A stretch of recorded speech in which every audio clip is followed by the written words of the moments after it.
In this week's Hospitality Local Insider, we give our dining notes from an incredible experience at the new steakhouse, Maple and Ash. It was Miami in July, and nothing was stirring, not even a bachelorette party. The streets were silent, and we found ourselves driving to something called Miami Worldcenter. The area looked like a model luxury mall with fake storefronts, except for an Apple store they dropped into the middle of it to make it seem real. We handed our keys to the valet and walked up to a nondescript door with a security guard in front of it. We walked past the security guard and entered a nondescript lobby. As we entered the elevator, something seemed a little bit different, but I didn't know quite yet what it was. When the elevator doors opened, the music started pumping, and we were somewhere else entirely. Maple and Ash is not subtle. Think Prime 112 if it was taller, sexier, younger, and with far better service. As you enter, the room gleams, it sparkles, and the energy pumps. This is a restaurant made to ring. There's a chandelier made of palm fronds and 10,000 crystals. This is a place that feels like Liv and Mar-a-Lago had a baby. Powerful, it's sexy, and it's unreasonably fun. This is definitely the type of place you go for a celebration and a classic Miami experience. Our meal kicked off not with bread, but with chips and dip. The dip was covered with caviar, and I immediately ordered a dirty martini, which came super cold and oversized, perfectly made just for me. The seafood tower was hot like Pura Vida after a Pilates class. Steaming,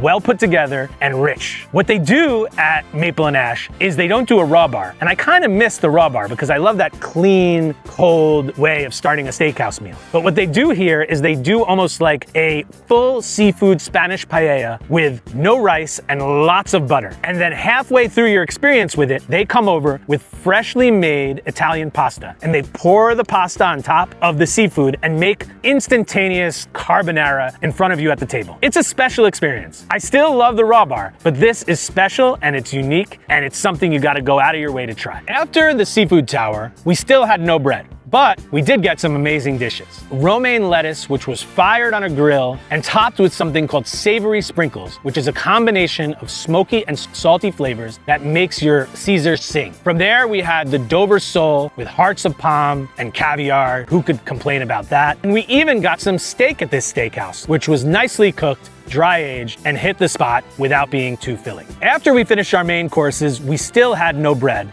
but I did have an incredible glass of Sangiovese red wine, and I followed it up with a beautifully prepared ice cream sundae that hit the spot and finished the meal right. When we left the restaurant around midnight, it was still bumping like it was 8 p.m. in the middle of season. The elevator door opened to the street, and just like that, we were back in Miami in good old July 2025. Felt like a teenage Marty McFly waking up in his mother's bed. Warm, familiar, and a little bit wrong. It was surreal, strange, and slightly disorienting. Because this isn't the Miami of Prime 112 anymore. It's wilder, stranger, and better. And now that we've seen it, we can't unsee it. Meanwhile, we are still waiting on the bread. Keep your SPF high and your standards higher. See ya at the beach. To continue reading this What's Good story, subscribe to our Substack newsletter at the link in bio and follow us on all of your favorite social platforms. Thank you for your support. We absolutely love you guys.